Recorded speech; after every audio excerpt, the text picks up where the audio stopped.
5 years ago, where I'm standing would have been in the middle of ruined, abandoned cane fields and just bush all around.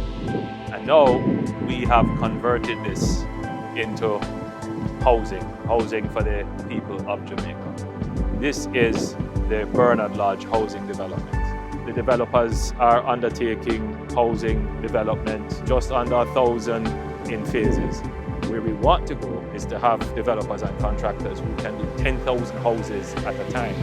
But that will, of course, take time for them to develop the expertise, build the capacity, develop the supply chain, develop the technical capabilities to be able to handle that size and magnitude of housing development. Once they develop the capacity, once they have projects like these and they are seeing the future and have a long stretch to do the developments, you will see them bringing housing to market much more rapidly. So, yes, you will have your house under our housing policy.